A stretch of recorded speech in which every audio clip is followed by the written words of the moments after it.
terbaikku yang tak pernah pergi, meninggalkan diriku sendiri di sini. Berjuta kesalahan yang telah ku lakukan, namun kau tetap setia menungguku pulang. Kau yang maha baik, kau yang maha sempurna, takkan pernah ku melupakan cintamu.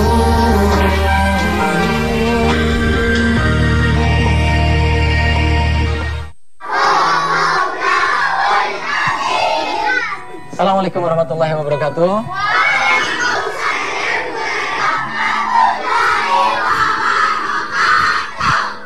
Baik, ketemu lagi barengan kita Medina di acara Ngopi Ngobrol Perkara Iman. Baik, alhamdulillah kita sekarang sudah ada di Rumah Tahfiz Ta di Makassar, di mana adik-adik kecil ini menghafal Al-Quran dengan berikut artinya. Sambil tangannya gini, ini supaya artinya hafal gitu. Subhanallah, ini anak-anak yang luar biasa, yang mana pasti mereka terlahir dari kedua orang tua yang sangat luar biasa, yang mana mereka mempersiapkan anak-anaknya untuk menjadi hafiz dan hafizah. Ternyata bukan sejak lahir saja, tapi sebelum lahir pun telah dipersiapkan, diniatkan anak untuk menjadi hafiz Al-Quran. Jadi pemirsa di rumah yang sudah punya anak ataupun yang belum punya anak, sekarang berdoa kepada Allah, ya Allah jadikan keturunan kami sebagai hafiz hafizah, para penghafal Al-Quran. Amin. Dan anak-anak ini adalah titipan daripada Allah Subhanahu wa taala untuk kedua orang tuanya. Anak-anak ini bisa menjadi asbab kebahagiaan, bahkan keselamatan dunia dan akhirat untuk kedua orang tuanya. Atau sebaliknya, nauzubillah, anak-anak ini pun bisa menjadi asbab kecelakaan bagi kedua orang tuanya. Tergantung bagaimana kita mendidik dan membesarkan mereka. Jadi alhamdulillah pemirsa Ngopi yang dirahmati Allah Subhanahu wa taala. Kali ini kita akan ngobrol perkara iman dengan Ustadz Yandri. Beliau ini seorang ustadz yang punya fikir besar untuk menjadikan Makassar ini sebagai kota Quran. Jadi ini insya Allah cerita dari beliau akan menginspirasi kita semua dan membuat kita semangat untuk mengkader para hafiz di seluruh Indonesia, bahkan di seluruh dunia. Jangan kemana-mana, kali ini kita akan ngopi bareng Ustadz Yandri, insya Allah.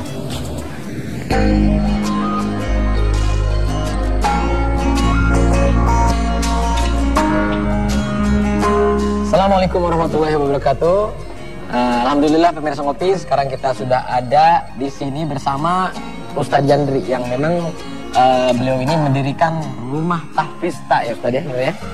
Tak harus berarti tak. Rumah Tahfiz Ta.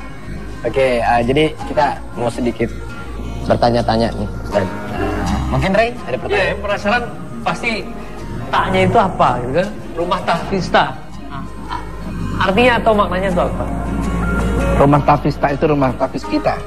Rumah Tahfiz Kita itu bahasa Makassar itu kamu. Oke. Tapi kalau banyak itu menjadi kita semua. Rumah tahfiz kita. Nah, oke. Jadi membuat sebuah rumah tahfiz yang merasa dimiliki oleh semua orang. Ya, terus ada satu yang penasaran tadi saya. Apa namanya? Satu misi yang ini mulia nih, bagus, ajib. Seandainya bisa terwujud, Ustadz Yandri ini mempunyai keinginan dengan membangun rumah tahfiz Ta ini menjadikan Makassar kota Quran. Masya Allah. Benar apa enggak nih? Misinya adalah bagaimana menciptakan para penghafal Al-Quran. Karena tidak ada ilmu apapun yang bisa menjamin ya, sampai detik ini, mau profesor di dunia belahan manapun, bahwa yang bisa menyelamatkan dunia akhirat diri kita dan anak-anak kita kecuali kembali kepada Al-Quran. Nah, kita mencoba membangun bagaimana anak-anak dari dini sekarang belajar untuk bisa belajar Al-Quran, menghafal Al-Quran, sehingga kedepannya nanti akan lahirlah generasi-generasi Al-Quran. Jadi kalau di kota-kota lain atau di negeri-negeri lain, daerah-daerah lain yang saya tahu nih, biasanya nih ya, ayo jadikan sebagai kota Al-Quran dan sebagainya. Itu cuma wacana doang kan, gitu kan. Tapi ya Ustadz ini apa namanya konkretnya mengaplikasikan semuanya ini di sini, semuanya udah jadi gitu kan? Ya, jadi kami mencoba melakukan pembukaan rumah tahfiz itu secara continue, ya. Dimana sekarang tahfiz kami ini alhamdulillah kalau di jumlah itu sudah sampai sekitar 3.000. Allahu Akbar. 3.000 santri. Nah, 3.000 santri. Jadi Ustaz Yandri, saya pengen tahu nih apa namanya sejarah. Apakah Ustaz Yandri memang dari kecil memang dari keluarga pesantren apa? Kalaupun tidak, dari mana mulainya ada ide pemikiran tentang rumah tahfiz Al-Quran menjadikan Makassar kota Quran? Jadi asbab hidayahnya dari mana ini? Ceritanya bagaimana? Saya ini tidak ada background agama ya, artinya tidak sekolah dari pesantren khusus gitu ya. Hanya dari seorang orang tua yang memang selalu mengajarkan nilai-nilai agama dari rumah saja ya. Sama dengan anak-anak umum lainnya ya, sekolah saya dari negeri apa segala macam gitu. Jadi memang masuknya saya ini karena pada tahun 2011 background saya pengusaha. Saya mencoba untuk belajar memperbaiki diri, belajar untuk mendekatkan diri kepada Allah gitu ya. Karena saya takut kalau tiba-tiba saya menghadap gitu ya, saya belum punya persiapan. Yang ada bekal dosa yang banyak, ya kan, amal nggak ada. Nah, malah disitulah saya belajar. Tapi pada tahun 2013, pada saat saya membuat sebuah yayasan dan saya fokus membangun pesantren, saya fokus membangun rumah tahfiz gitu ya. Setengah berusaha keras saya untuk punya sebuah pesantren besar gitu ya. Tiba-tiba Allah menghadirkan ya, sebuah kejadian yang sangat dahsyat ya, di mana ada seseorang yang memang saya kenal membawa dua anak putri ya, SMP lah ya, kelas 2 dan kelas 3 dalam keadaan hamil.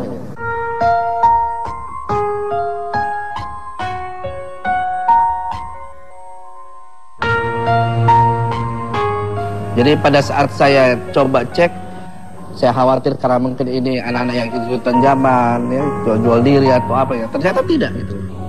Dia bermain memang melakukan itu dengan pacarnya, tetapi ada satu hal yang ternyata Allah tunjukkan ya, bahwa mereka melakukan ini itu adalah di sekolah, di toilet dalam keadaan jam pelajaran. Astagfirullah ya. Jadi pada saat saya mendengar cerita tersebut 7 hari 7 malam betul-betul saya tidak bisa berkata, saya menangis, saya bilang kenapa engkau, saya bilang sama Allah kenapa engkau hadirkan ini di depan saya tidak tahu apa maksudnya. Akhirnya dari situ saya mencoba berpikir, kalau ternyata sekarang ini anak-anak kita ya kan 10% atau 20% saja yang ada di sekolah Islam atau pesantren, itu pun karena pilihan orang tuanya yang mau atau anaknya mau, orang tuanya yang punya atau anaknya mampu. Kalaupun sudah, belum tentu juga mereka akan menjadi orang-orang yang berakhlak baik juga. Banyak yang dari tempat pesantren atau karena mungkin memang tidak dijaga atau apa pun juga akhirnya rusak. Pertanyaannya, dari pesantren, dari sekolah-sekolah Islam yang cuma 10-20% saja itu masih belum bisa menjamin, maka 80%-nya di mana?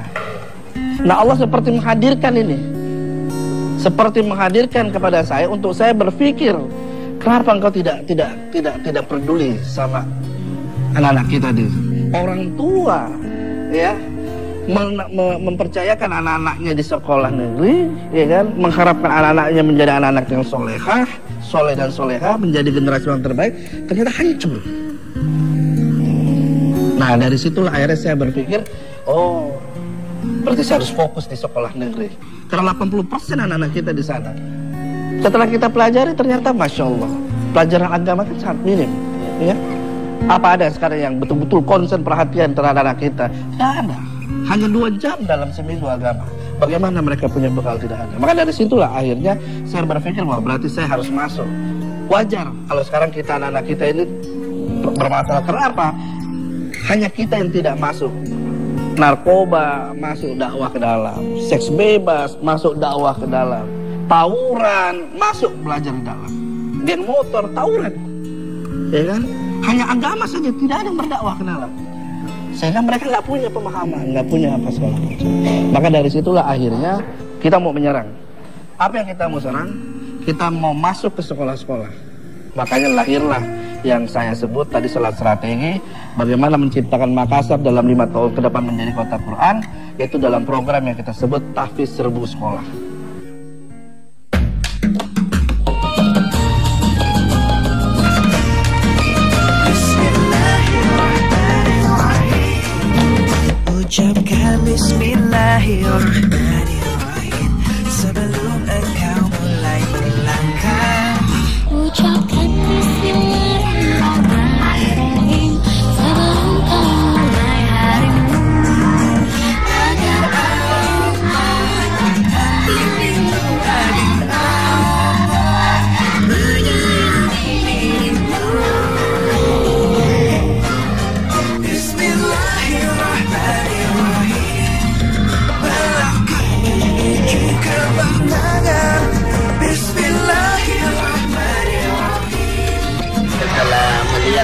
beberapa minggu terakhir ini antusias anak-anak itu sangat besar responnya, termasuk orang tua siswa, karena bukan hanya sekedar anak-anak diajari tentang bagaimana membaca Al-Quran, tetapi termasuk ya bagaimana cara membaca Al-Quran yang benar, ya tajwid oleh guru pembina Bapak dan Ibu itu yang datang itu. Karena anak-anak itu adalah generasi penerus, generasi bangsa, maka dengan adanya tahfiz serbu sekolah ini, anak-anak lebih bertingkah laku yang lebih baik, sopan santunnya lebih terjaga, sehingga anak-anak ini betul-betul menjadi harapan ke depan.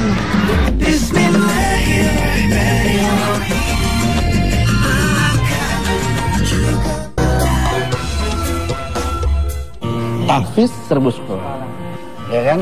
Bagaimana anak-anak kita, ya kan, di dalam itu bisa belajar menghafal Al-Quran dan itu menjadi bagian pelajaran. Kalau matematika saja, fisika saja, bahasa saja bisa diwajibkan, masa menghafal yang jelas-jelas firman Allah, yang jelas-jelas menjadi pegangan hidup, kita nggak wajibkan. Maka saya ajak kerjasama, ya, saya ajak kerjasama sekolah-sekolah, kepala sekolah, bukan dalam ekstrakul, tapi saya minta masuk dalam kurikulum. Saya minta SD 1 tahun 1 juz. Coba bayangkan, 6 tahun ke depan SD yang ada di Kota Makassar akan lulus dengan kualitas 6 juz. Allahu Akbar, Allahu Akbar. SMP kita minta untuk targetan 2 juz. Lulus SMP-nya dia sudah 6 juz karena 3 tahun, ditambah SD-nya 6 juz, 12 juz. SMA kita minta untuk diwajibkan 4 juz kali 3, ya kan, menjadi 12 keturunan 24. Bayangkan kalau lulusan anak-anak SMA kita 24 juz, ya kan, insya Allah memang tidak akan menghilangkan, tapi minimal mengurangi kerusakan anak-anak kita. Dan insya Allah inilah salah satu strategi yang saya yakin betul-betul bisa menjadikan Makassar sebagai kota Quran. Insya Allah.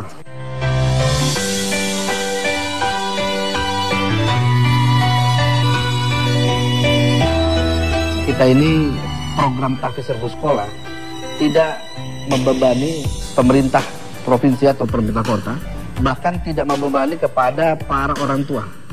Terbayang tidak? Kita sudah ada bangunan, kita sudah ada siswa, tinggal kita sirami saja. Nah, inilah ide dari kami, di mana kami berusaha untuk menjadikan sekolah negeri menjadi pesantren. Ustaz Henry, ya, saya dengar dari penjelasan tadi seperti ada slogan yang ajib nih. Apa yang bikin motivasi para pengajar dan seluruh orang yang terlibat dalam program ini? Ya, jadi ada slogan semangat kami adalah ada santri di sekolah negeri. Subhanallah. Ada santri di sekolah negeri. Jadi kalau santri biasanya kan antum tahu pesantren, ya, di mondok, salah. Ini tidak, di negeri. Ada santri di sekolah negeri. Wah, ini pemirsa, ini inspiring nih. Yang menonton tayangan ini, yang merasa ada sekolah negeri di sebelah rumahnya, tetangga rumahnya, coba pikirkan. Seandainya di Makassar Ustadz Yandri bisa buat, tentu di seluruh kota dari Sabang sampai Merauke bisa buat. Insya Allah. Insya Allah. Ini bukan suatu pekerjaan yang mudah ya. Meyakinkan sekolah-sekolah negeri bagaimana memasukkan Al-Quran ke dalam kurikulum, bukan ekstrakurikuler nih.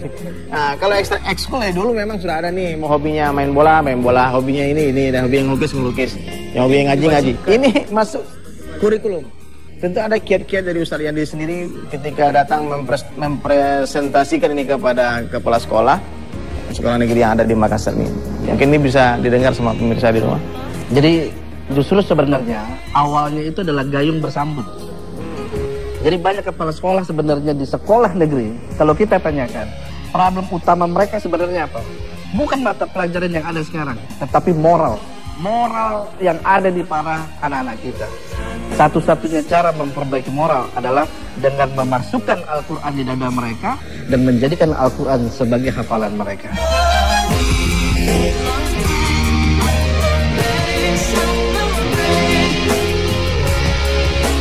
Nah, Di situ yang kita akan coba. Bahkan ada, insyaallah mungkin nanti bisa kita pertemukan salah satu kepala sekolah menyampaikan kepada saya, dia mengatakan bahwa ini sekolah ini terletak di daerah yang sangat di Makassar ini, mohon maaf ya keluarga yang cukup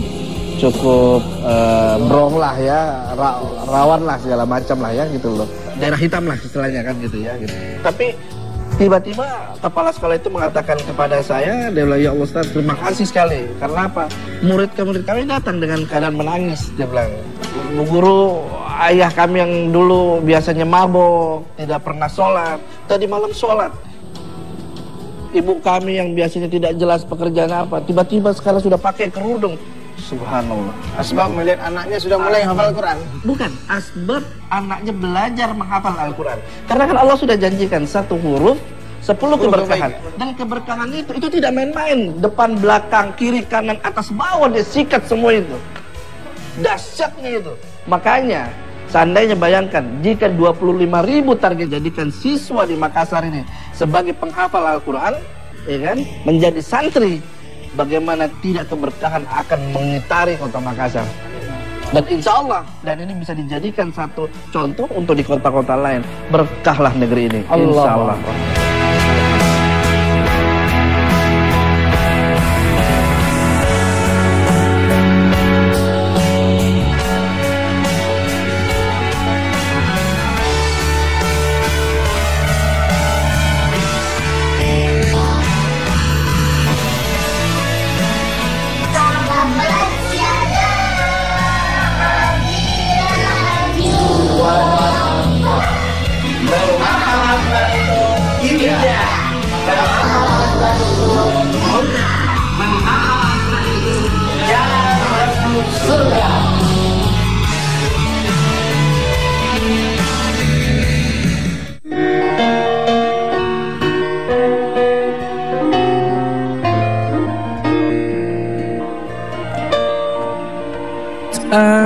Terasa waktu berlalu, hidup penuh dengan dosa.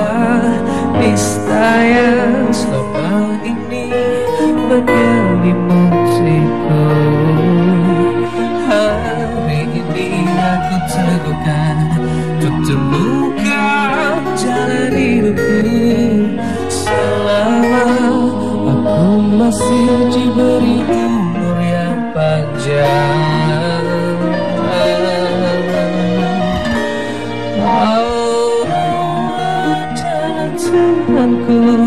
Muhammad adalah nabiku, Al-Quran adalah kitabku, Islam adalah agamaku. Hari ini aku terbuka untuk temukan jalan hidupmu. Selama aku masih diberi umur yang panjang,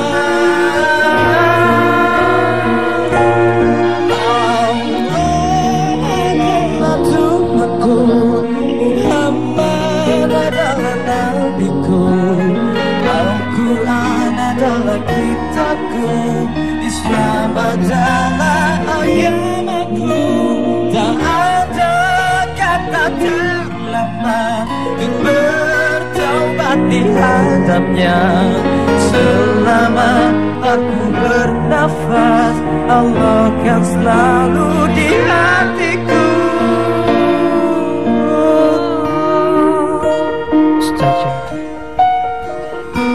Allah telah berfirman di dalam ayat Al-Quran An-Nisa 79 bahwa kebaikan itu adalah datangnya dariku dan keburukan itu datang karena ulahmu di masa lalu.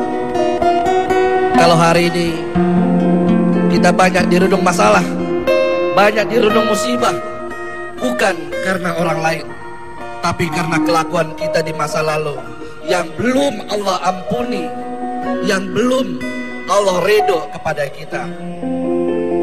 Maka Allah sudah katakan, seluas apapun dosa kita, seluas samudra, setinggi gunung, Ar-Rahman dan Ar-Rahimnya Allah, Maha Pengampunnya Allah, melebihi dari amarahnya. Yang penting kita mau datang bertobat kepada Allah, karena sesungguhnya tobatlah yang kita pentingkan, yang kita butuhkan dari Allah untuk mencapai keridhaan Allah, insya Allah.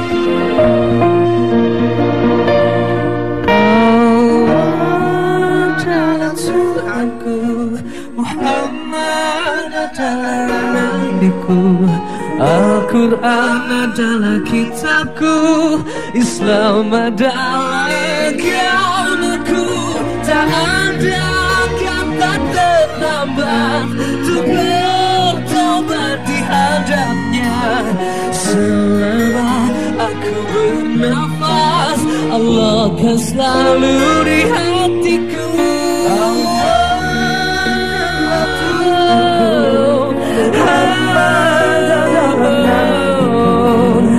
Al-Quran adalah kitabku, Islam adalah agamaku. Tak ada kata terlambat untuk bertobat di hadapnya. Selama aku bernafas, selama